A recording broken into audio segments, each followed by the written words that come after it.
I was watching one movie Maharshi. దాంట్లో ఒక scenario వస్తుంది, ఒక సీన్ వస్తుంది చూసారా? ఆ లెక్చరర్ అడుగుతాడు, రిషి ఏమవుదాం అనుకున్నావు అని.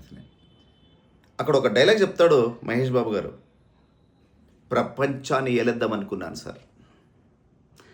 సార్ ఆ మూవీ ఒకటే కాదు, ఇలా 40-50 ఏళ్ల కింద ధీరుభాయ్ అంబానీ గారిని వాళ్ళ ఒక కొలీగ్ అడిగాడంట, ఏమవుదాం అనుకున్నావు నువ్వు?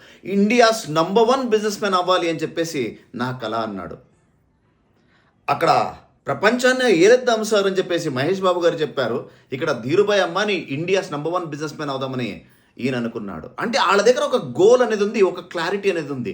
మై డియర్ ఫ్రెండ్స్, ఈ ఇయర్ 2026కి మీ దగ్గర మీ లైఫ్లో కానీ, మీ బిజినెస్లో కానీ, మీ జాబ్లో కానీ, మీ ఎడ్యుకేషన్లో కానీ గోల్ ఉందా?